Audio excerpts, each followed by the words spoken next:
Hi everyone, it's me Nicholas Bafidis, and I'm here with a video for parents, mainly for parents which are concerned about the amount of time their children are either spending on the internet with their tablets or the amount of time that they're playing with their friends online on Minecraft.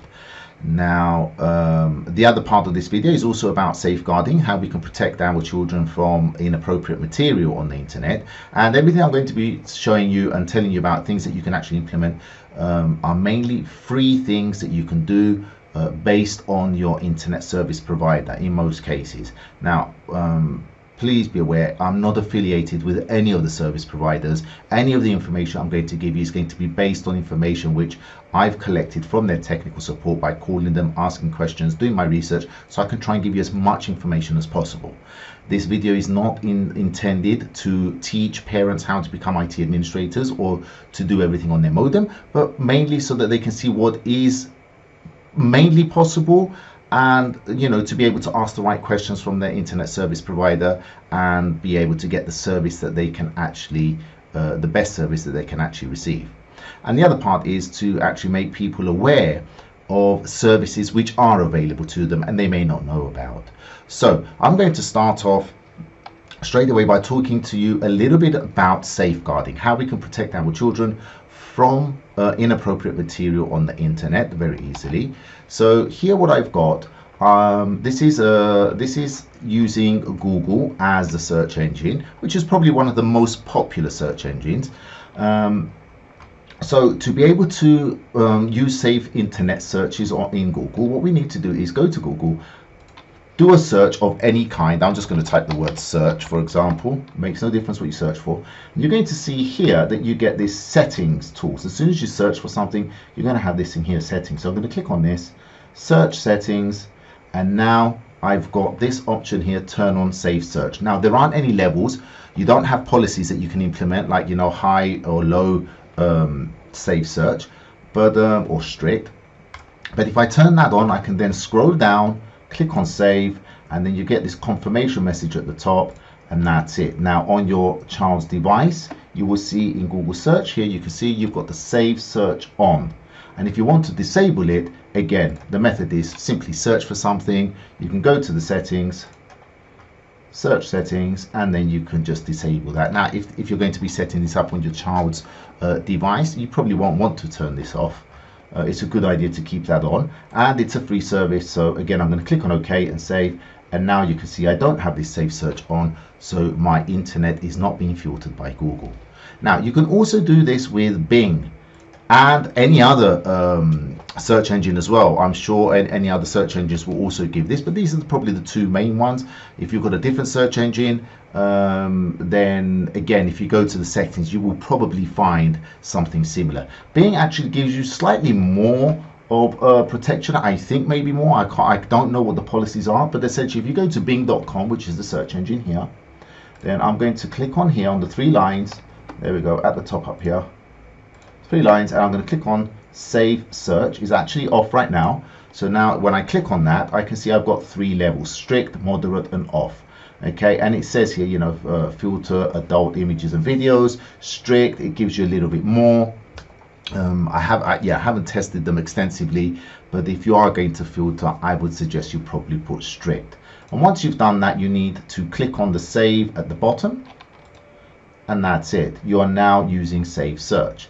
Now if you want to disable it, again, you're going to go click on the three lines here, go to save search. You can see it's actually strict, and then you can of course turn that off afterwards and click on save. Okay, now the only reason why you probably want to turn save search off is mainly because if your child's trying to access a site and it's being categorized as unsafe, then you might want to turn that off. Okay, so I'm going to go to the next part of this video, and the next part of this video is going to be about your internet connection at home. Now this is really important because although the devices are locked with the school portal and we can push some applications through, we can set restrictions to make sure that the children can't mess around with the devices too much and make them inoperable, we cannot manage your internet connection at home. This is entirely down to your internet connection and your internet service provider, the people, the company that provides you your internet service. I've got three of the main ones here, CTNet, CableNet and PrimeTel. I'm going to talk to you some of the things that you can do, but before I go into that, I just want to explain to you this small chart here. Now again, I don't expect you to understand all of the terms here. I'm going to try and explain them, what they actually mean, but this is a good reference for everyone to be able to ask the right questions to their service provider, or give some instructions to some kind of technical support so that they can implement things for you. So the first one is in the orange section. This is all about being able to access your modem. Your modem is the device. You can see here I've got three modems at the top for each company. They're probably not the right ones.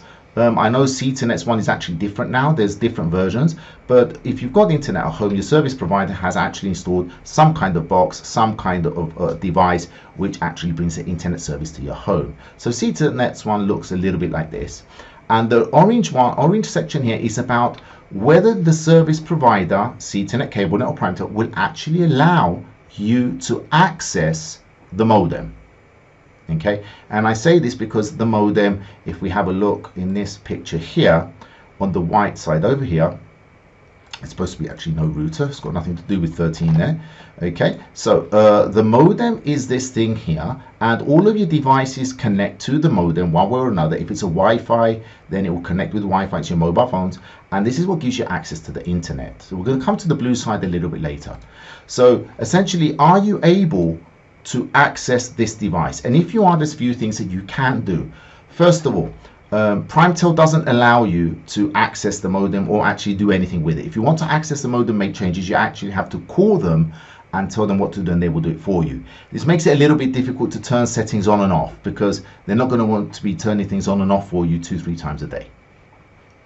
So the ability to port forward, I put this one here because Minecraft, to be able for your children to play Minecraft online with their friends which are at home, Minecraft actually, and all devices, whether you're using a Viber or any kind of service that you're using, actually uses what are known as ports. A port is a number. So if you've got the ability to forward the port numbers which Minecraft uses for multiplayer and forward them to something which doesn't exist, you can actually block Minecraft multiplayer for your child's device. So this you're able to do with the CTNet's modem and CableNet's modem, and I'm going to show you how you can do that, so you can just have some information about that. The ability to change the DNS, you can't do this with CTNet, you can't do it with PrimeTel, you can with CableNet. CTNet doesn't offer it because they offer you other services at the bottom, which we'll see in a minute. But essentially, if you can change the DNS to Open DNS, that will actually, and that number there is wrong, let me just fix that, 1, 2, 3, there you go, that's the correct number. What it will do is, using the Open DNS for the DNS, these numbers here will filter all the internet for absolutely everybody. So it will be safe internet, let's say, or as safe as possible. It will only give things which are nothing which is allowed, over 18 to watch. So you can modify your entire internet access, and you can change these numbers, although it can be a little bit tiresome every time to go in and change these numbers and put them back again. So if you want to put safe internet search for your entire family, you can do this with CableNet. CTNet used to offer it, it's not offered there anymore. Let's go to the blue section. The blue section is about parent control of the internet and content filtering. So this is only offered by CETA. It's offered for free, and I'm going to show you a little bit about it in a minute. The parental control internet access is free. You simply call up CETA and you enable it, and this will allow you to enable content filtering. Now, content filtering, you can choose different levels. It will filter the internet. You can choose what time those levels are on, the policies, whether it's strict internet filtering or moderate or no filtering. You can do whitelisting, blacklisting. In other words, you can block particular sites. If you just want to block YouTube for particular times of the day, you can do that.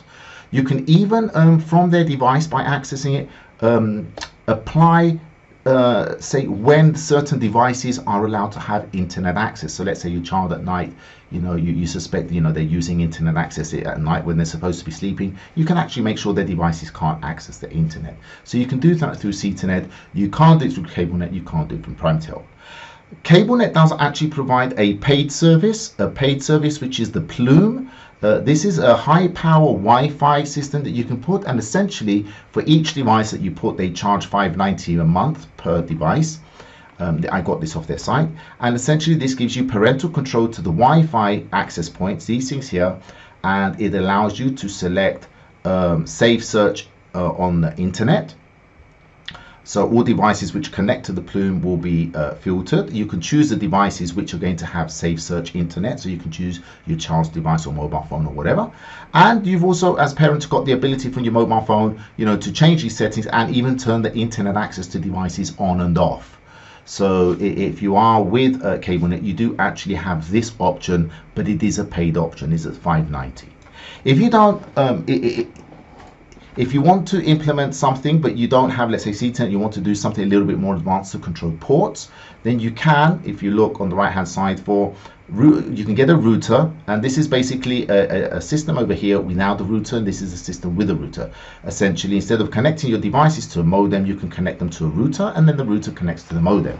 Routers can be quite cheap for basic things, and that will allow you to do port control so that you can actually close whenever you want the multiplayer of Minecraft. Okay, so what I'm going to do for this next part of the video, I'm just going to show you some of the settings that you can do using a modem. I'm going to use CETA's modem, that's the provider I'm with. I'm also going to show you the Safe Search, which is available for free through CETA, through CETAnet service provider. So I'm going to jump over to here. I'm going to connect to my modem very quickly.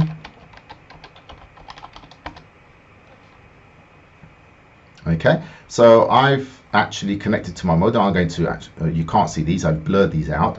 I'm going to go first of all to my internet.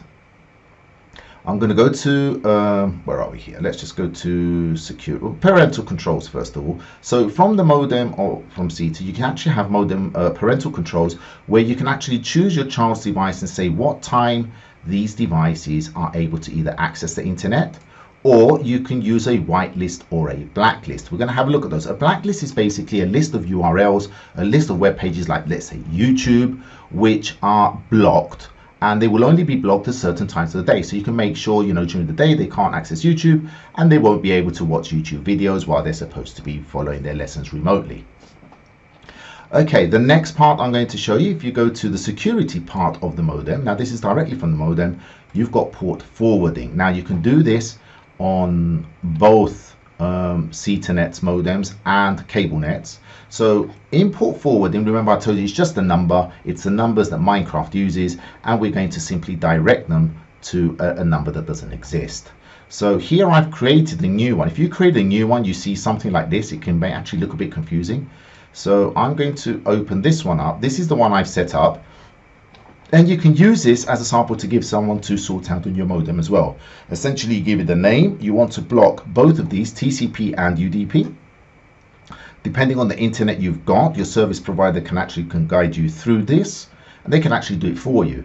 And here I just put a random IP number. An IP number is a number which your computers will receive whenever they're connected to the internet. Again, you need to put a valid IP number, but it doesn't have to be one that actually exists. So you don't have to give your mobile phone's IP number or your laptop's number. You just make any number up.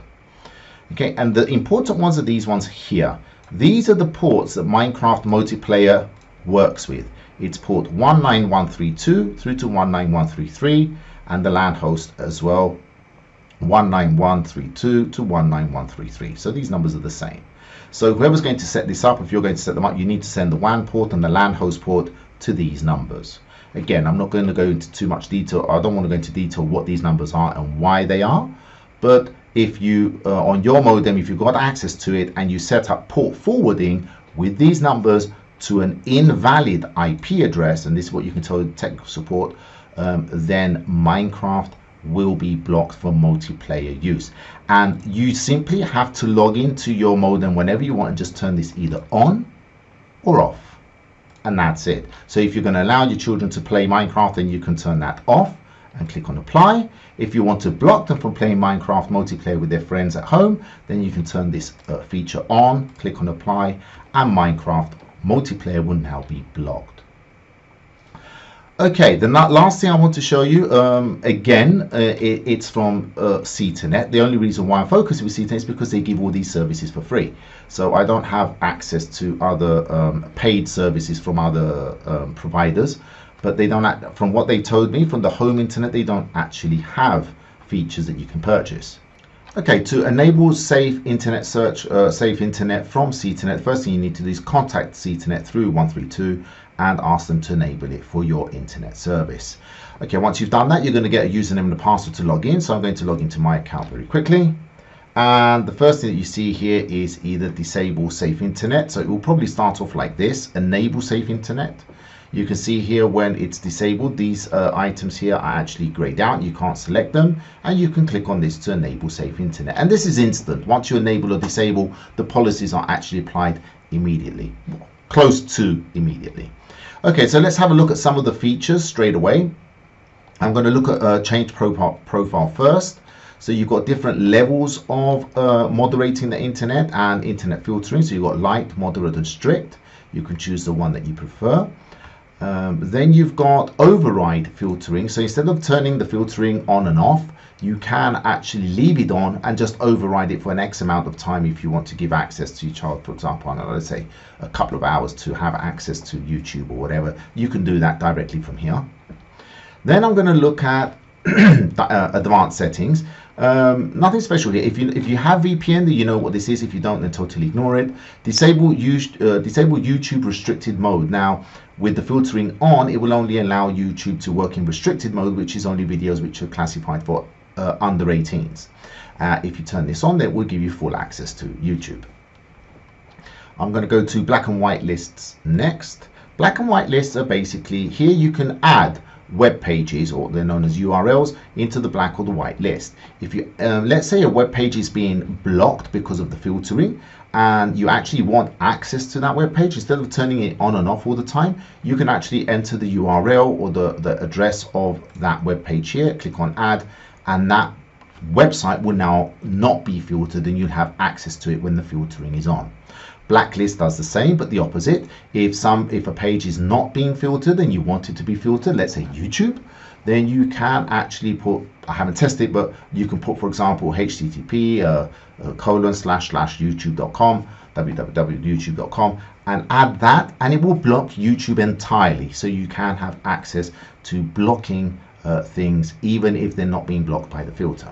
So a lovely little feature here. Okay, another really good one here is days and times of internet blocking. So you've got here, you can choose the days and times when you're either blocking access to the internet, whether the filtering is active or whether you're going to allow access, no filtering. And you can simply do that by clicking on these boxes, and they're toggle boxes. So every time you click on them, they change color. So here it will say, let's say Sunday at, I don't know, let's say 2 p.m. Internet is blocked, or let's say that's a weekday. We could say Monday from, I don't know, let's say 7 o'clock until 1 to 2 o'clock, there's no internet access totally. But obviously they won't have access to Teams then, so make sure you don't use that one then. It's a very good feature if you want, for example, you suspect your children using the internet or playing games or chatting at night when they're supposed to be sleeping. So you can put every day after, let's say 10 p.m. All the way up to 6 or 7 p.m. 7 in the morning, you can actually block internet access, and that way you know for a fact they can't be using the internet. Okay, that's about it. If you've got a service provider which doesn't allow you some of these functionalities, you want to implement them, especially things like port forwarding or port blocking, you can always get a router, and the router will allow you to essentially either block ports, so you can basically prevent access to Minecraft multiplayer, or you can do port forwarding. And if you get, you know, they're quite cheap, but you can get more expensive ones. Some of them also give you the ability to have a paid subscription to content filtering, so you can actually apply that to your home internet as well. That's it. I hope you find this useful, and I hope you're able to solve some of the issues that you may be having with internet access and your children either overusing it. Most of you have my email address, my telephone number. Feel free to contact me, and I will definitely get back to you as soon as I can. Take care.